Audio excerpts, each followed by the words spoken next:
वर्तमानपत्राच्या बातमीवरनं आपण सगळ्यांनी सांगितलं की ऑपरेशन टायगर सुरू आहे.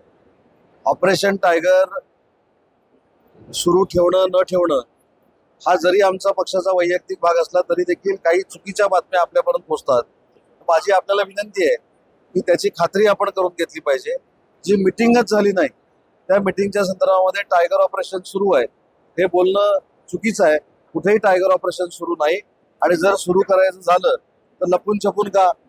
शिंदे साहेबांनी आजपर्यंत कधीही लपून छपून कोणाबरोबर मिटिंग केलेली नाही आणि या संदर्भात युबीटीच्या खासदारांबरोबर मिटिंग झालेली नाही.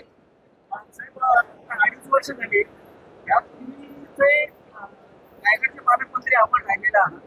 त्यावेळेलाही तसा वाद होता, पण यावेळेला तो वाद होणार नाही असं वाटतं. जवळपास आता 2 वर्ष निघून गेली तर एकच मिळतंय की वरिष्ठ निर्णय घेतील. वरिष्ठ निर्णय घेतील आणि योग्य वेळी योग्य निर्णय घेतील.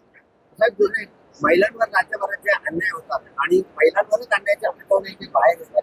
त्यामुळं कुठेतरी सुषमा यांनी आरोप केले की आदिती तटकरे महिला बालविकास मंत्री आहेत आणि त्यांनी राजीनामा द्यावा, त्यांची कार्यक्षमता. हे बघा, राजीनामा द्यावा हे बाहेरून सांगणं फार सोपं आहे, पण आदितीताई तटकरेंची देखील हीच भूमिका आहे की महिलांवर अत्याचार करणाऱ्या व्यक्तीला, मग तो कुठच्याही जाती धर्माचा असो, त्याला कठोर कारवाई त्याच्यावर झाली पाहिजे.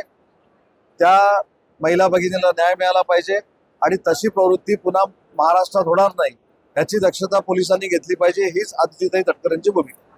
तर आयांवर कारवाई झाली, घरांवर कारवाई ह्याच्यावरही नाही, कसलंही प्रश्नचिन्ह ठेवायची आवश्यकता नाही. करा, दुसरा काही धंदा नाही. मुद्दा आहे की खराच्या बाबतीमध्ये शिवसेनेची भूमिका स्पष्ट आहे की अशा नीच प्रवृत्तीला ठेचून काढलं पाहिजे आणि अशी प्रवृत्ती नुसत्या महाराष्ट्रात नाही तर देशात परत निर्माण होणार नाही एवढा कडेकोट बंदोबस्त पोलिसांनी केला पाहिजे. धन्यवाद.